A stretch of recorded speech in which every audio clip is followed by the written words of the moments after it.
Hello there, I'm Adam Masters. Welcome to another episode of my podcasts about the art and the science of living a better life. Today, I'm going to discuss whether there's any truth to the idea that positive thinking can improve your physical and emotional health. A number of my regular listeners have suggested this as a topic in the past, but I'll be honest with you, I resisted looking into it initially. The idea that thinking positively could actually make a difference in one's life seemed just too good to be true. And all of those books in the store with titles like Think Positively and Win Big or Life Success Through Positive Thinking made this idea seem even less believable. These books imply that just thinking positively will help you win the lottery or meet the person of your dreams, and that's just not realistic. But so many people have suggested the topic to me, so I decided I'd look into it.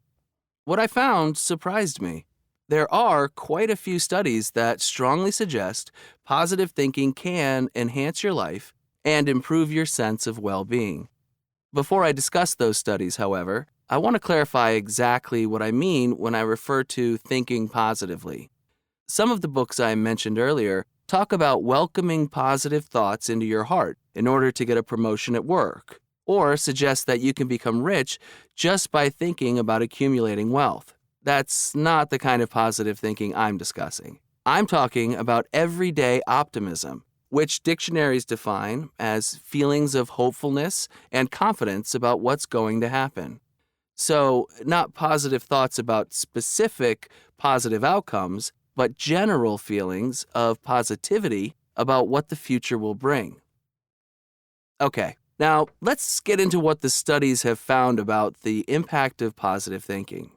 One of the first influential studies on the impact of positive thinking was conducted by psychologists Michael F. Shear, that's Scheir, and Charles S. Carver in 1985. This study has been cited in thousands of other papers in the decades since it was published. And if you're a regular listener to this podcast, you'll know that the academic papers that are cited many times in other papers are usually important and influential.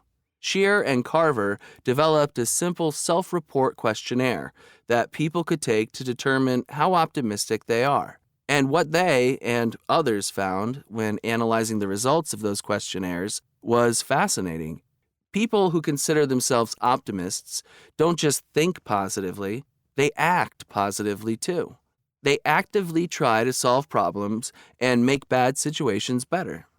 These people are also more likely to make lifestyle choices to improve their health.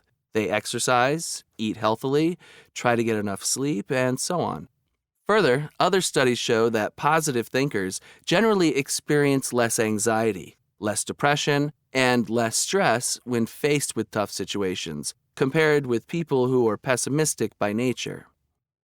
What was really interesting for me was that these studies don't just show that positive thinking can lead to emotional benefits, they also seem to show that optimism can improve physical well-being.